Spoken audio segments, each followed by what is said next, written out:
찬매수님, 한 주간 잘 보내셨습니까? 묵주기도학교 시작기도로 함께 열도록 하겠습니다. 앞에 있는 화면을 보시면서 같이 시작기도 바치겠습니다. 성부와 성자와 성령의 이름으로. 복되신 성모님의 묵주는 저희를 하느님께 묶어주는 아름다운 사슬이며 저희를 천사들과 결합시켜주는 사랑의 끈입니다.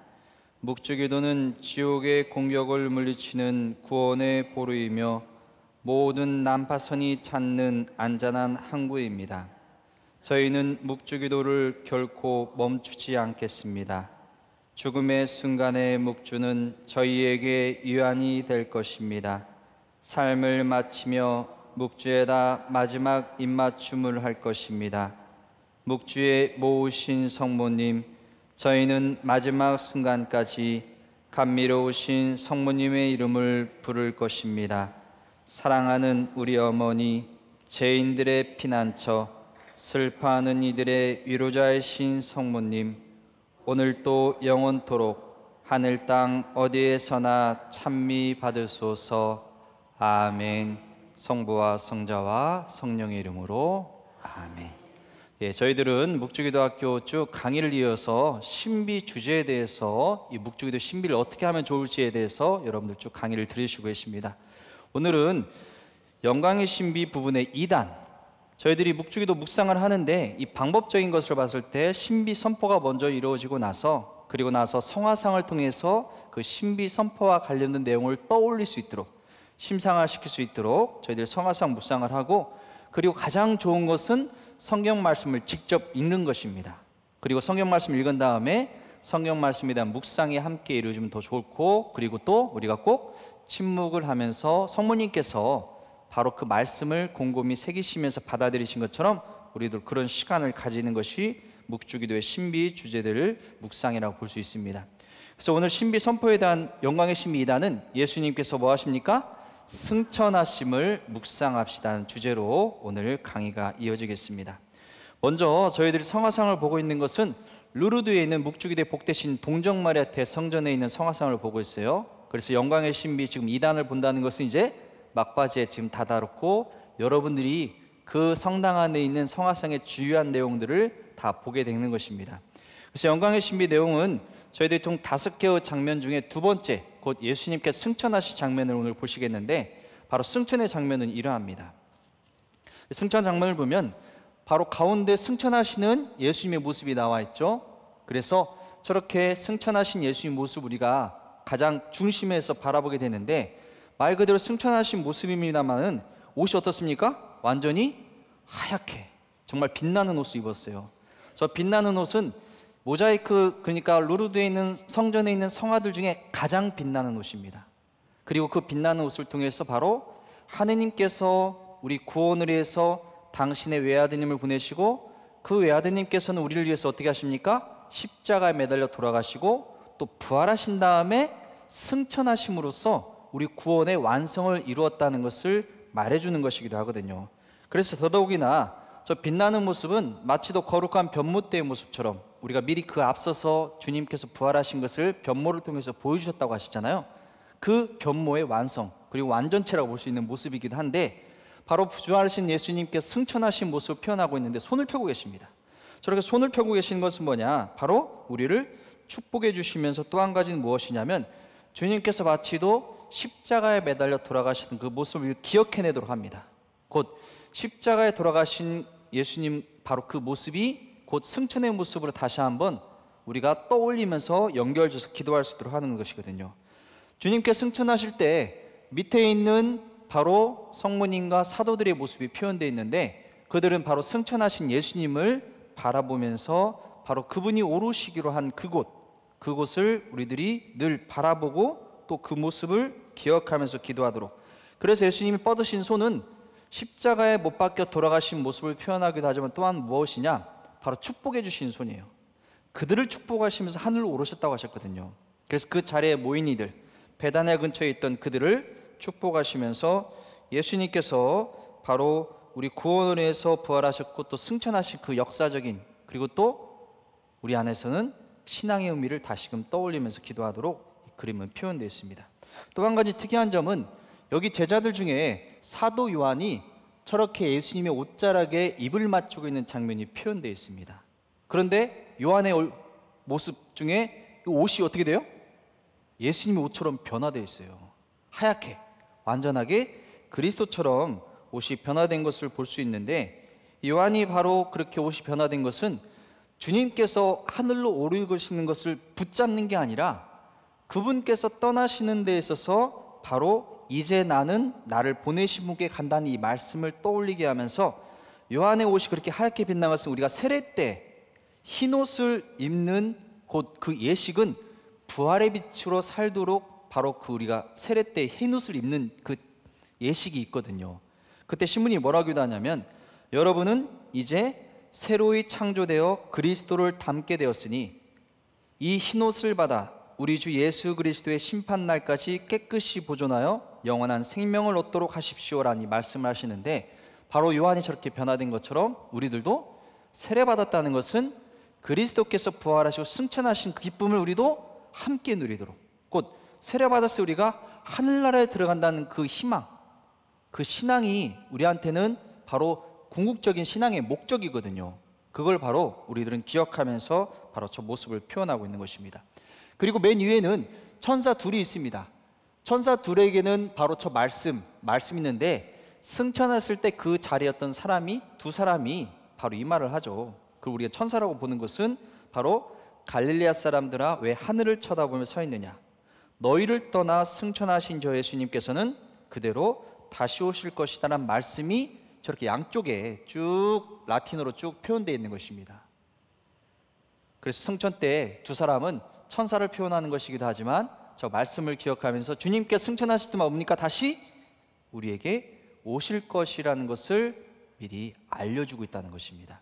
그리고 예수님께 승천하신 모습에도 이렇게 성화 전체 장면의 중단에 표현되어 있는데, 여기에 말씀이 뭐가 써 있느냐면요, 나를 파견하신 분께 올라갈 때이다라는 말씀이 써 있어요. 곧 토비서 12장 20절에 있는 말씀을 기본적으로 쓰면서 또 한 가지 뭘 붙였느냐, 너희 마음이 산란해지는 일도 겁을 내는 일도 없도록 하여라는 요한복음 14장 27절의 말씀도 같이 그 말씀을 엮어서, 이건 주님 승천 대축일 축복 예식의 따름 노래입니다.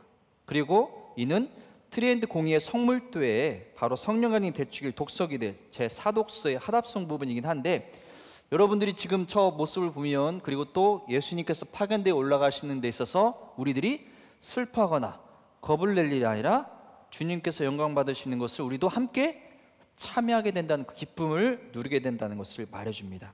그래서 예수님께서는 이렇게 강복하시며, 여기에 쭉 써 있는 말씀은 이거예요. 이렇게 강복하시며 그들을 떠나 하늘로 올라가셨다라고 바로 승천의 모습을 드러내주고 있습니다. 그래서 저희들은 제자들처럼 바로 주님께서 올라가신 그 자리, 제자들이 바라본 것처럼 우리들도 똑같이 바라보지만 주님께서 다시 오실 것을 알기 때문에 재림에 대한 바로 신앙도 이 승천에 대한 이야기와 함께 연결지어서 우리가 묵상해 볼 수 있습니다. 이 내용을 한번 저희들 영상을 통해서 보도록 하겠습니다.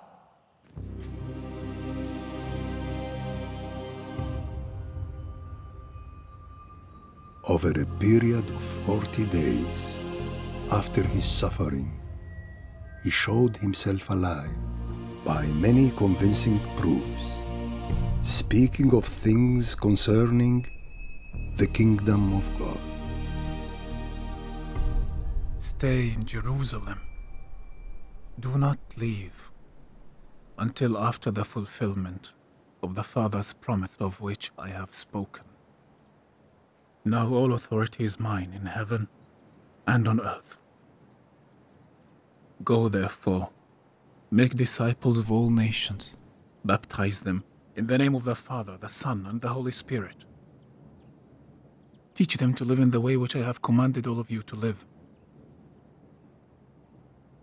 And I am with you all the time, until the very end.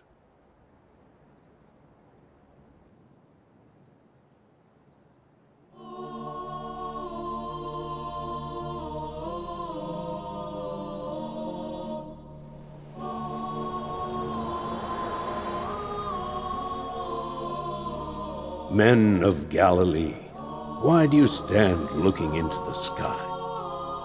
This Jesus who ascended to heaven will return in the same way you have seen him go up to heaven.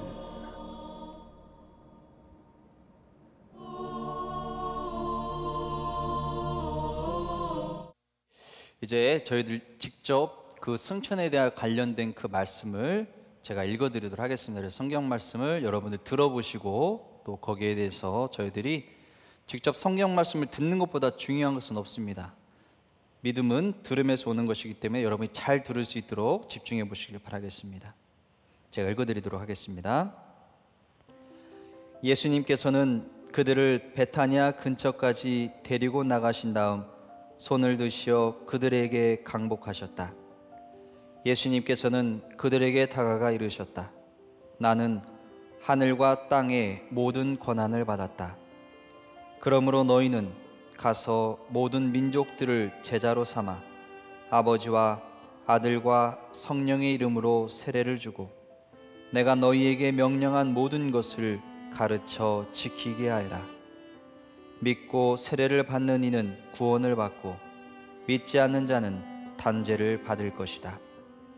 성령께서 너희에게 내리시면 너희는 힘을 받아 예루살렘과 온 유다와 사마리아 그리고 땅끝에 이르기까지 나의 증인이 될 것이다. 보라, 내가 세상 끝날까지 언제나 너희와 함께 있겠다. 예수님께서는 이렇게 이르신 다음 그들이 보는 앞에서 하늘로 오르셨는데 구름에 감싸여 그들의 시야에서 사라지셨다. 그러므로 여러분은 그리스도와 함께 다시 살아났으니 저 위에 있는 것을 추구하십시오. 거기에는 그리스도께서 하느님의 오른쪽에 앉아 계십니다.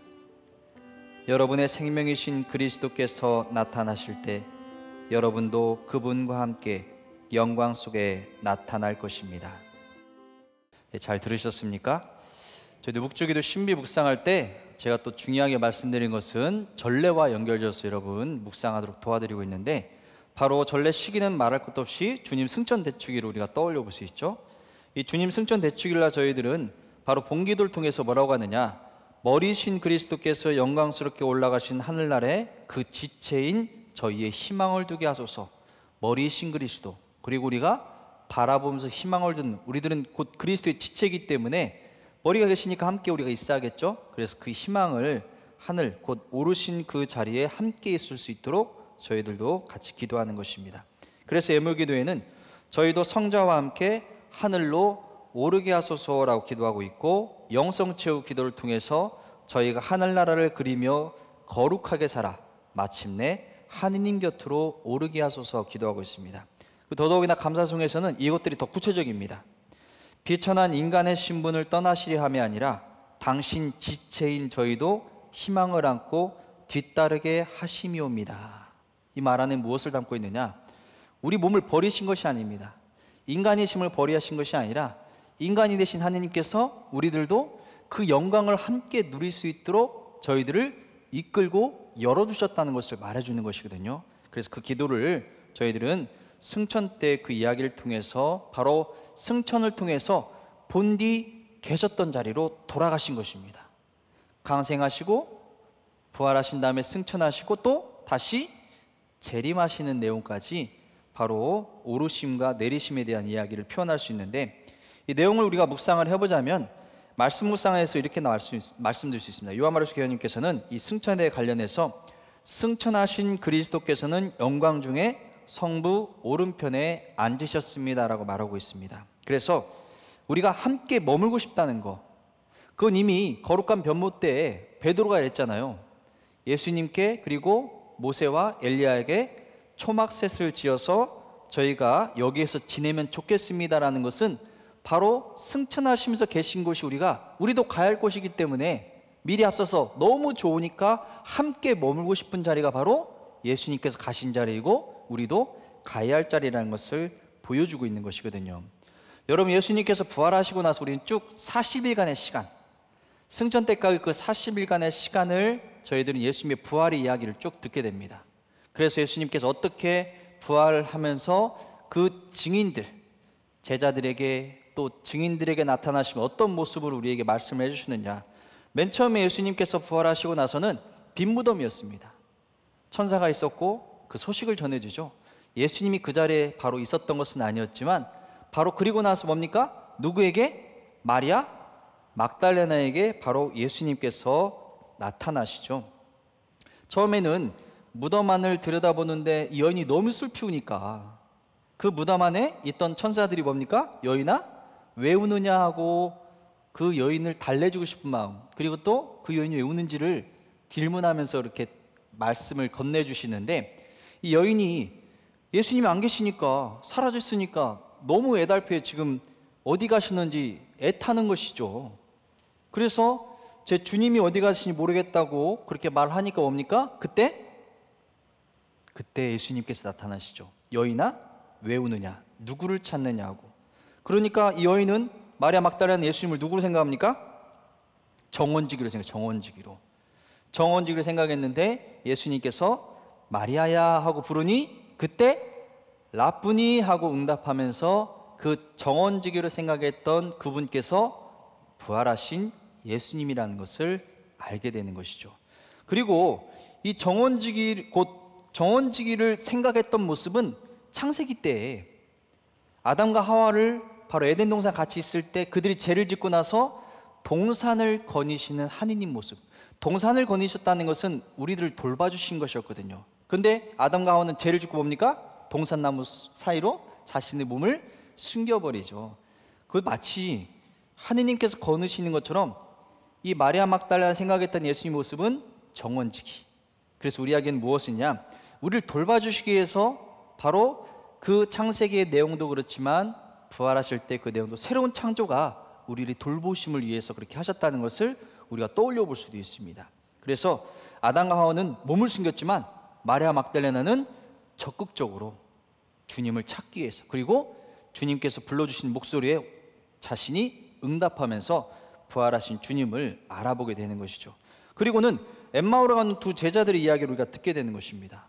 엠마오로 가는 두 제자들 이야기를 보면 여러분 아시겠지만 바로 엠마오로 가는 그 길을 쭉 이 두 사람이 바로 예루살렘에서 엠마오로 향해 가고 있을 때 그 길을 함께 예수님께서 걸어주시죠.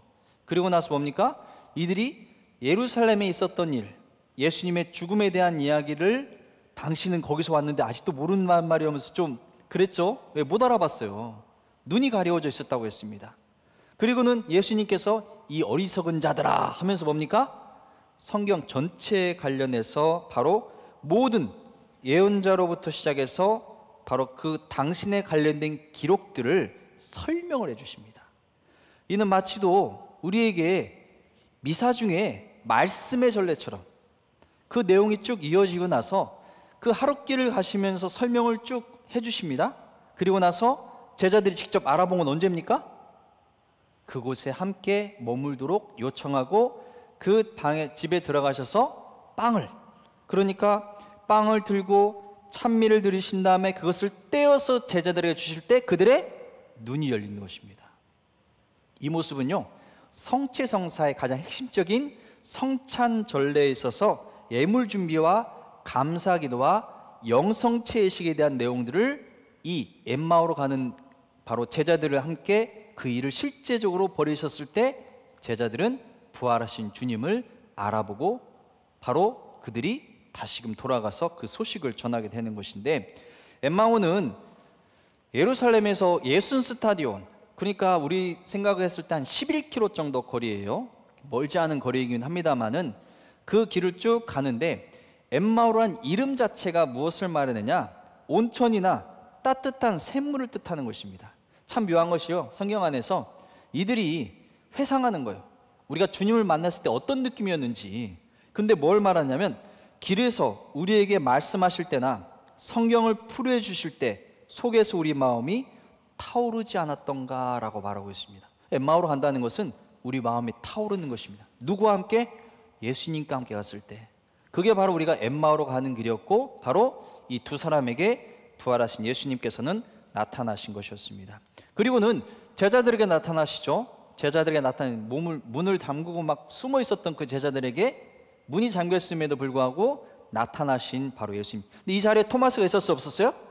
없었죠. 평화가 너희와 함께라고 말씀하신 예수님께 바로 부활하신 주님이 나타나셨습니다 라니까 토마스는 그 자리에 없었기 때문에 나는 예수님의 손에 있는 못자국을 직접 보고 그 못자국에 내 손가락을 넣어보고 또 예수님 옆구리 상처에 자신의 손을 넣어보기 전에는 믿지 않겠다고 했습니다. 근데 토마스도 같이 있을 때 예수님께 또 평화가 너희와 함께, 평화가 너희와 함께가 벌써 3번이나 나와요. 그 3번이라는 숫자를 통해서 우리에게 완전하게 평화를 주시는 주님의 모습을 발견하게 되는데, 여드레 뒤라고 했습니다. 처음에 제자들에게 나타나시고 여드레 뒤에 토마스가 있는 그 자리에도 나타나셨는데, 주님께서 토마스가 있는 자리에서 뭡니까? 네 손가락을 넣어보고 내 손을 뻗어서 내 옆구리에 넣어보라고 말씀을 하시죠. 그러자 토마스가 뭡니까? 저의 주님, 저의 하느님 하고 고백을 하게 됩니다. 그래서 어떻게 보면 토마스는 쌍둥이라 불리는 자였는데 마치도 우리의 양면, 곧 믿지 못하는 모습과 온전하게 주님을 만났을 때 고백하던 신앙하는 이의 모습이 고스란히 잘 표현되고 있기도 해요. 여러분, 부활하셨을 때 예수님이 토마스에게 이렇게 모습을 보여주시면서 말씀하셨을 때 토마스는 진짜 손가락을 넣었을까 안 넣었을까? 안 넣었어요? 넣었어요? 근데 사람들 보면 이 그림 보세요. 손가락 넣었어 안 넣었어? 막 쑤셔 넣고 있어 진짜. 근데요, 로마에 가면 바로 예루살렘 십자가 성당이라는 곳이 있는데 그 성당에는 토마스가 예수님의 상체에 손을 넣었을 때 그 손가락이 여전히 남아있다고 하면 전시가 되어 있어요.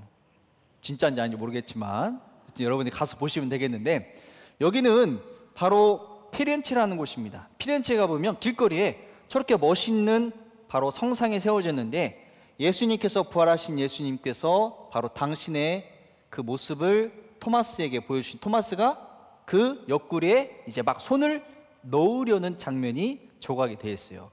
제가 여기서 언어를 공부하면서 여기 지냈었거든요. 그 여기를 지나칠 수가 없었어요.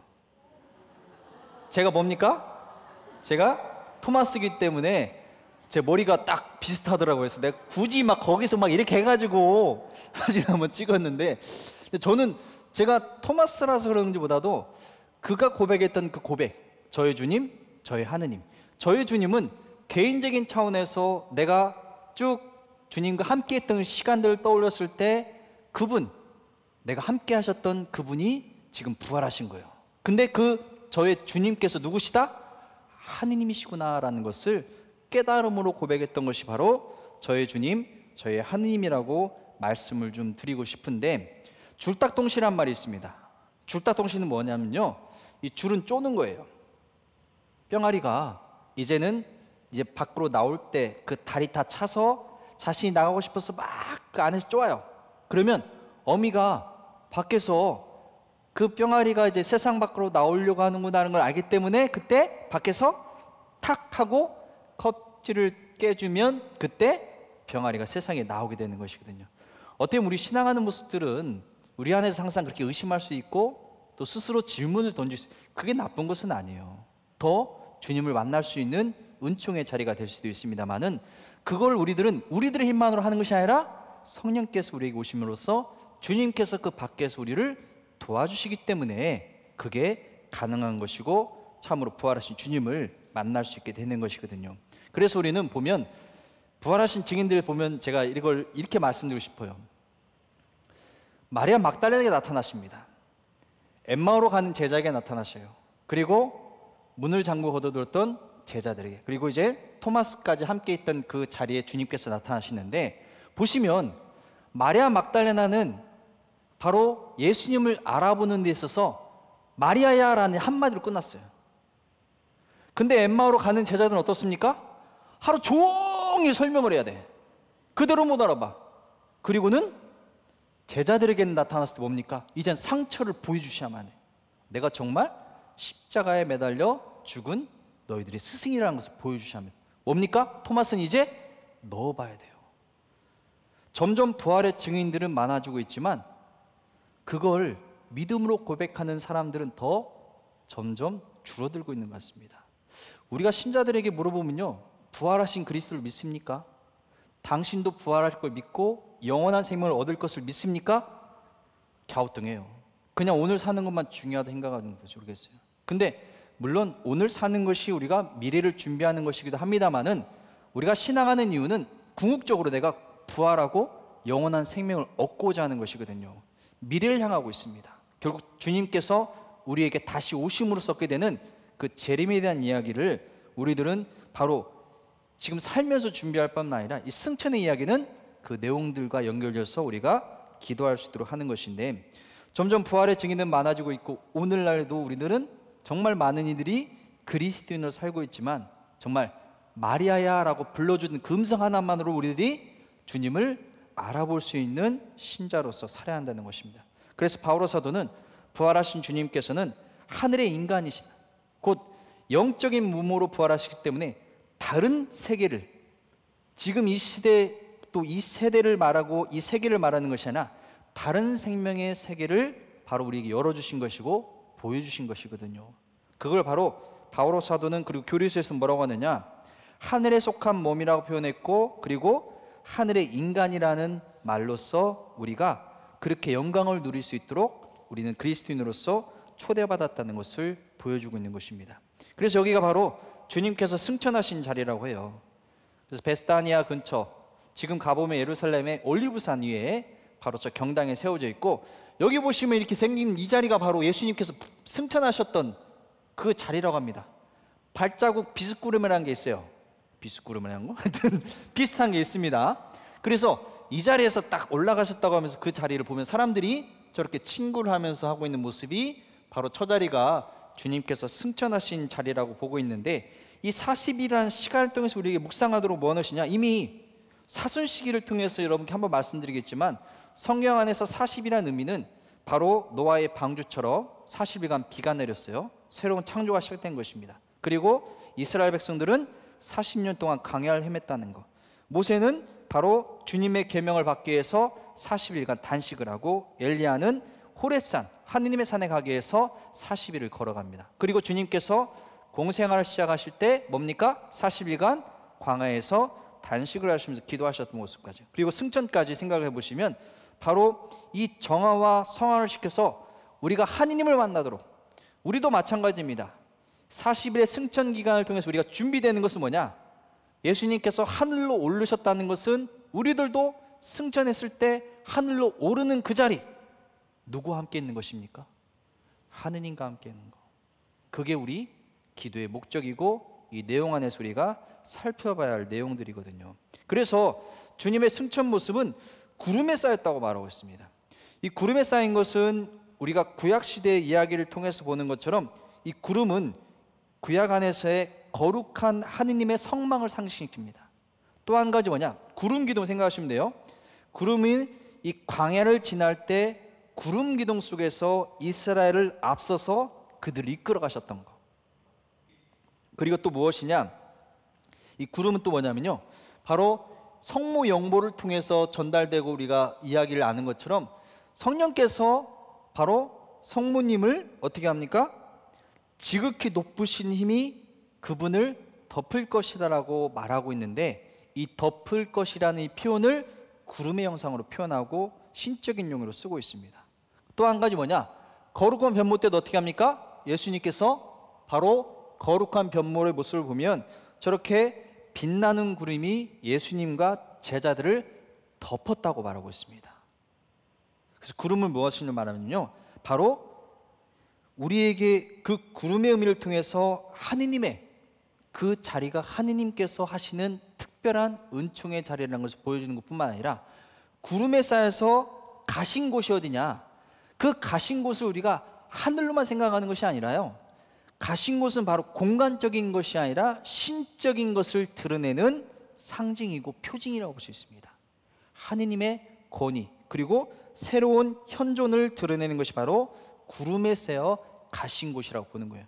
그래서 하늘만 쳐다보는 것이 아니라요, 하늘로 상징되는 바로 하느님이 가실 자리, 곧 예수님께서 성부 오른편에 앉으셨다는 그 의미 안에서 무엇을 말하느냐, 바로 하느님의 권능의 참여하셨음을 우리가 이 승천 안에서 묵상하고 그 내용을 기억하고 있는 것입니다.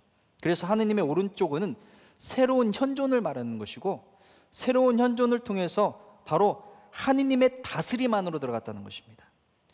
떠나신 것이 아니라 하느님의 다스림 안으로. 그래서 우리가 승천 생각하면요, 이젠 영영 오지 않는, 재림 때만 오시는 그런 걸 생각하신 것이, 그게 아니라요, 바로 하느님께서 우리 안으로 다스리시는 새로운 현존 방식을 바로 승천하시고 성부 오른편에 앉으셨다고 말하는 것입니다.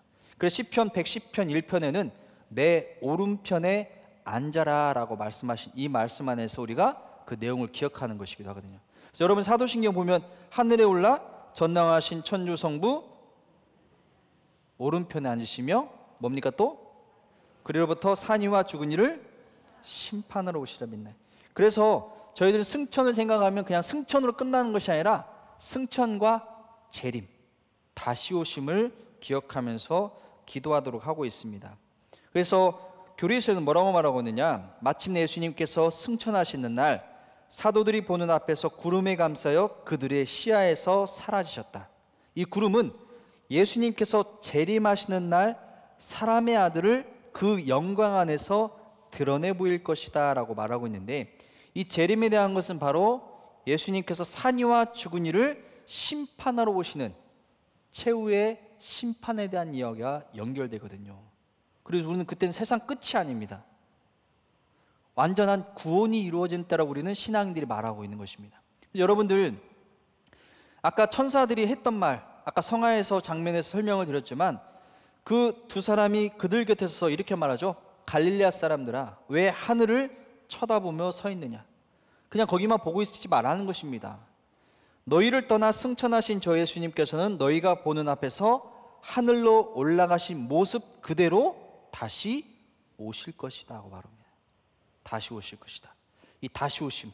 그래서 여러분 주님 기도 보시면 미사 중에 어떻게 합니까? 우리가 주님의 기도 쭉 바친 다음에 바로 아멘하고 끝나는 것이 아니라 주님 저희를 모든 악에서 구하시고 한평생 평화롭게 하소서. 주님의 자비로 저희를 언제나 죄에서 구원하시고 모든 시련에서 보호하셔 복된 희망을 품고 구세주 예수 그리스도의 재림을 기다리게 하소서 하고 기도했잖아요. 그 주님께서 오신 걸 우리가 기다리는 것입니다. 그 승천은 어떻게 보면 재림의 시작이면서 재림을 준비하는 때라고도 말씀드릴 수 있는데, 이 재림하실 때는 우리가 최후의 심판이라고 말하죠. 마지막 때. 그래서 하느님 곧 성부께서 성자를 보내시고 성자께서 십자가에 매달려 돌아가시고 또 성부와 성자께서는 우리 구원을 위해서 성령을 보내시고 나서 다시 당신이 다시 오시는 그 재림의 때는 바로 공심판, 최후의 심판의 날을 우리가 기억을 하면서 이 묵상을 하게 되는데, 최후의 심판 내용은 마태복음 25장에 나와 있는 것처럼 바로 사람의 아들이 양과 염소를 오른쪽과 왼쪽에 구분지어서 바로 세워놓습니다. 이 세웠다는 것은 부활을 말해주는 것이에요. 그래서 양들에게 뭐라고 하느냐, 세상 창조 때부터 너희를 위하여 준비된 나라를 차지하라고. 영원한 생명을 얻고 영원한 구원을 받는 것이 하느님 나라에 들어가는 것인데, 바로 그 양들에게 그 얘기를 하는 것입니다. 그런데 그들이 그 오른쪽에 설 수 있는 이유가 무엇이냐, 너희는 내가 굶주렸을 때 먹을 것을 주었고 목말랐을 때 마실 것을 주었으며 나그네 되었을 때 나를 따뜻이 맞아주고 헐벗었을 때 입을 것을 주었고 병들었을 때 돌봐주었으며 감옥에 있을 때 찾아주었다. 이게 바로 오른쪽에 양이 되는 이유예요. 굉장히 어려운 얘기를 하는 것이 아니라 우리가 살면서 얼마든지 할 수 있는, 실천할 수 있는 내용들을 표현을 한 것입니다. 오른쪽에 있는 양들 그렇게 말씀하시는데, 오른쪽의 양들이 그러죠. 오른쪽에 있는 이들이 흡니다. 주님께서 언제 굶주리고 또 목마르고 나그네 되시고 헐벗고 병들고 감옥에 계셨습니까? 그때 예수님께서 하신 말씀 뭡니까? 이 가장 작은 이들 가운데 한 사람에게 해준 것이 곧 나에게 해주신 것이다. 왼쪽에 있는 이들 염소라가 표현됐는데, 그들은 그걸 하지 않은 것입니다. 배고픈 이에게 먹을 것을 주지 않고 또 목마른 이에게 마실 것을 주지 않았다는 거. 나그네 됐을 때도 따뜻이 맞아주지 않을 뿐만 아니라 헐벗었을 때 입을 것을 주지 않고 병들었을 때와 감옥에 있을 때 찾아주지 않았다는 것입니다. 근데 우리가 살면서 이거 어렵게 실천할 것이 아니라 얼마든지 우리가 살면서 할 수 있는 것들이에요. 여러분이 누군가 찾아왔을 때 따뜻한 차 한 잔 내주는 거, 위로의 말 한마디 해주는 거, 그리고 여러분들이 누군가 아팠을 때 그를 찾아주고 그에게 사랑의 말을 건네는 것이 바로 우리들이 살면서 주님께서 우리에게 최후의 심판 때 오른쪽에 구원받을 수 있는, 곧 보잘것없는 가난한 사람을 우리에게 보내주신 것은 아우스팅 말씀처럼 그들을 통해서 우리가 뭡니까? 그들이 하늘나라의 보화를 쌓는 심부름꾼 역할을 한다는 것이에요. 그를 도와주고 그를 돌봐주는 것이 우리가 구원받을 수 있는 길이라는 것을 말해주는 것이거든요. 여러분은 가난한 가부연금 잘 이야기하실 것입니다. 두 렙톤이라고 하면요, 한 데나리온, 하루치 품삯의 144분의 1밖에 되지 않은, 지금의 돈으로 생각하면 1,000원 정도밖에 되잖아요.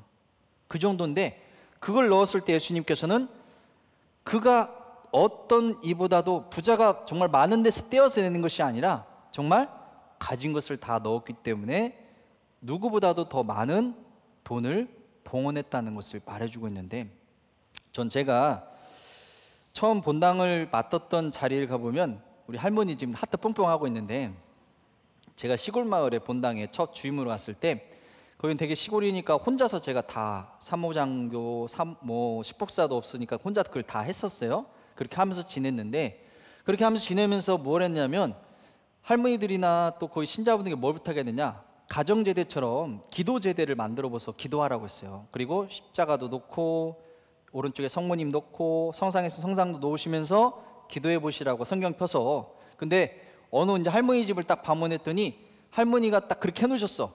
그리고 나서 뭘 했느냐, 이 할머니 글을 모르시는데 그래도 성경책도 펴놓으시고 기도서도 딱 옆에 놓으시고 저 앞에다가 저금통 하나를 놓은 거예요. 성모님 앞에다. 이 뭐야? 그래서 저금통 왜 그게 뭐예요? 했더니 할머니가 기도할 때마다 생각나면 자기 주머니에 있는 걸 1,000원이든 500원이든 100원이든 계속 매일 기도할 때마다 넣으신 거예요. 그리고 나서 당신이 제가 미사 중에 가난한 가부의 헌금을 복음 말씀을 읽고 그 강론을 했던 그 날에 할머니가 이 저금통을 들고 오신 거예요. 이 할머니 글도 몰라. 근데 정말 복음 말씀이 그대로 일어난 것처럼 저한테 주시면서 뭐라느냐, 불쌍한 사람들 좀 도와주세요 그러는 거예요. 근데요, 이 할머니 사는 집은 이랬어. 이런 집에 사시면서 저한테 그 말씀 하신 거예요. 그리고는 뭐 하시느냐, 어느 날 제가 전화를 받았는데 깜짝 놀랐습니다. 그 동네에 있는 신자분이 저한테 전화하셔가지고 그 할머니 집이 불탔다는 거예요. 이 집이 다 홀라당 타버렸어요. 제가 너무 놀래가지고 바로 그 집에 가서 보니까 정말 아무것도 안 남아버렸어요. 다 불타버리고 저한테 사진을 보내주신 거예요. 너무 놀래가지고. 그래서 가서 보니까 할머니가 너무 울고 계신 거예요. 다행히 할머니가 그날 옆집 가서 이야기하고 그러시다 거기서 주무시는 바람에 큰 사고를 당하진 않으셨죠.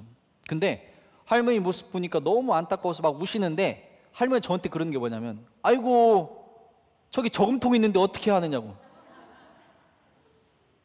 할머니 마음에는요, 그 집도 집이지만 저를 보니까 당신이 그렇게 해왔던 그 모습이 가장 자기한테는 보람 있는 일이었거든요.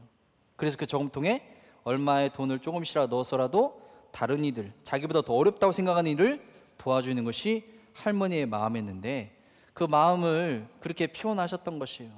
노인이 마음이 어설퍼가지고. 저는 그날 그 할머니 마음을 너무 안타깝지만 또 그렇게 하셨던 그 마음이 너무 고마워서 제가 그 대림시기 때 할머니가 갖고 있던 저금통과 똑같은 걸 사가지고 신자들한테 나눠줬어요.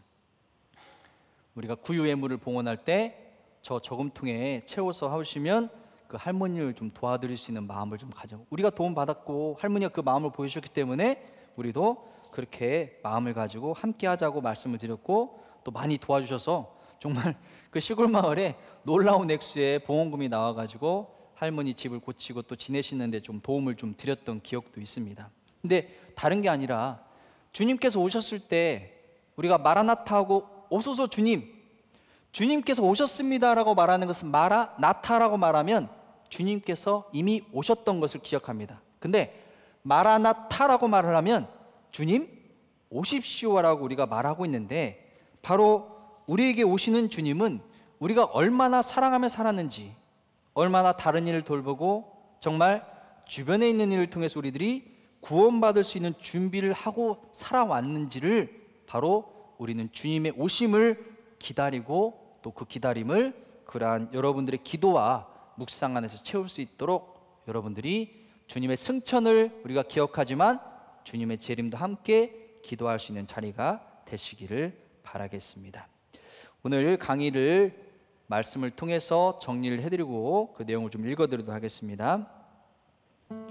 부활하신 예수님께서는 그들과 함께 먹고 가르침을 주셨습니다.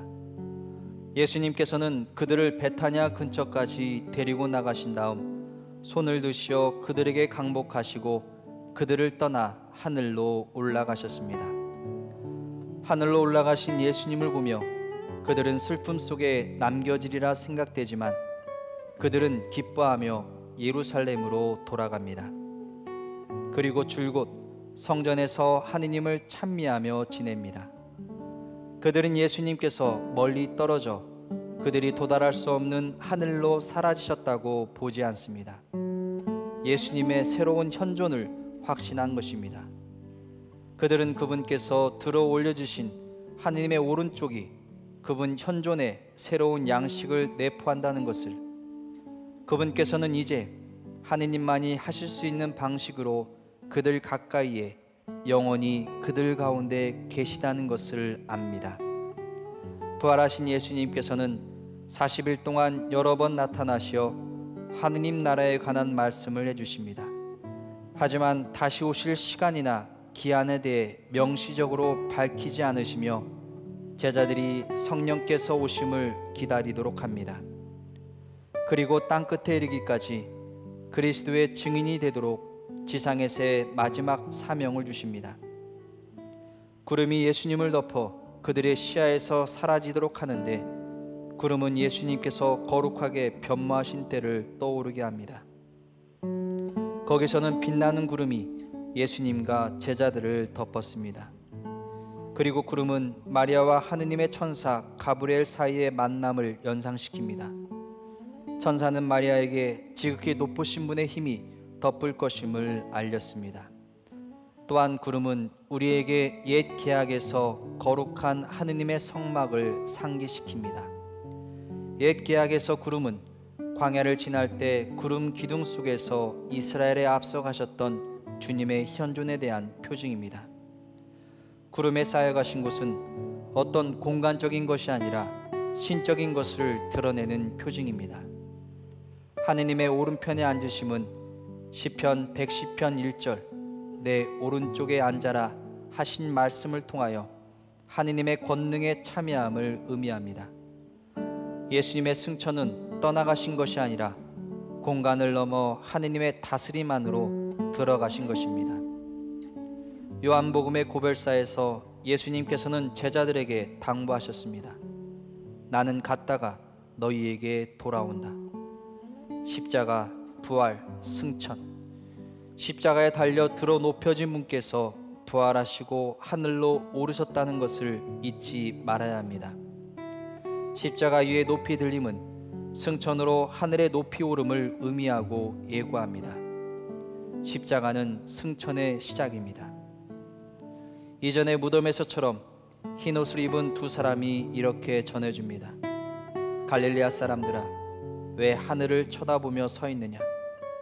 너희를 떠나 승천하신 저 예수님께서는 너희가 보는 앞에서 하늘로 올라가신 모습 그대로 다시 오실 것이다.